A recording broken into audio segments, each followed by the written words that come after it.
Welcome back to my YouTube channel. आज की video का टॉपिक बहुत इंटरेस्टिंग होने वाला है। उम्मीद है कि आपको वीडियो पसंद आएगी। वीडियो की तरफ जाने से पहले हमारे चैनल को सब्सक्राइब करें और अगर वीडियो पसंद आई तो लाइक भी दीजिएगा। चलते हैं अपनी वीडियो की तरफ। आपने बहुत सारी अजीम जंगों के बारे में सुना होगा, लेकिन जिस जंग के बारे में मैं आज बताने वाला हूँ वो शायद उसके बारे में आपने कभी पहले ना सुना हो। The great emu war. The great emu war 1932 में हुई।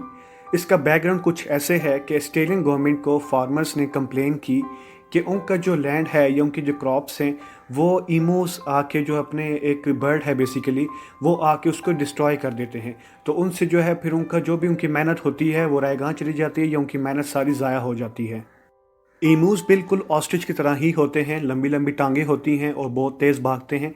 तो हुआ कुछ यूँ कि जब फार्मर्स ने कंप्लेन की गवर्नमेंट को तो गवर्नमेंट ने शुरू में उसको सीरियस नहीं लिया, लेकिन जब इकॉनमी में डाउनफॉल आया और उसके बाद जब फार्मर्स ने भी गवर्नमेंट को बार बार उकसाया तो फिर उसके बाद गवर्नमेंट ने कुछ एक्शन लेने के बारे में सोचा।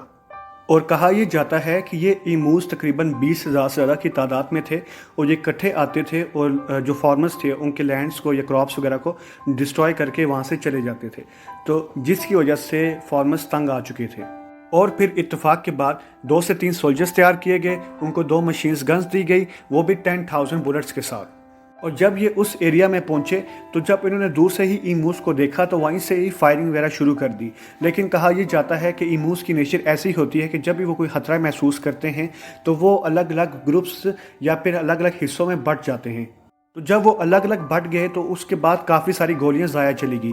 तो हुआ ये कि 300 सिर्फ और सिर्फ ईमूस मारे गए और तकरीबन 2500 बुलेट्स यूज़ हो चुकी थी। उसके बाद इन्होंने ये सोचा कि हमें आस्ता आस्ता यहाँ से खिसक जाना चाहिए, लेकिन हुआ ये कि फार्मर्स ने ये देख लिया। उन्होंने बोला कि हमें तो आपने वादा किया था। फिर उन्होंने कंप्लेंट शुरू कर दी कि आपने तो कहा था इस तरह होगा, हम इनको ख़त्म कर देंगे, ये वो आपने कहा था, लेकिन आपने तो अपना प्रॉमिस पूरा नहीं किया।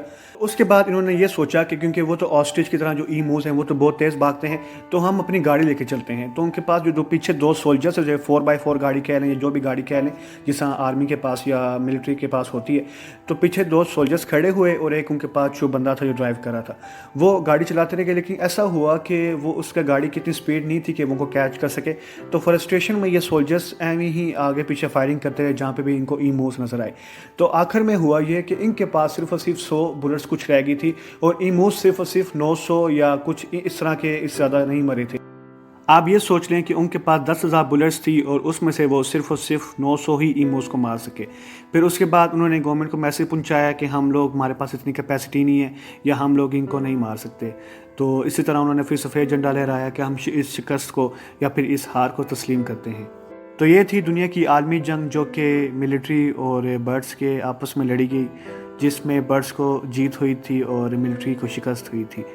उम्मीद है कि आपको हमारी वीडियो पसंद आई होगी। हमारी वीडियो को लाइक ज़रूर कीजिएगा और चैनल भी सब्सक्राइब कीजिएगा। मिलते हैं अपनी नेक्स्ट वीडियो में।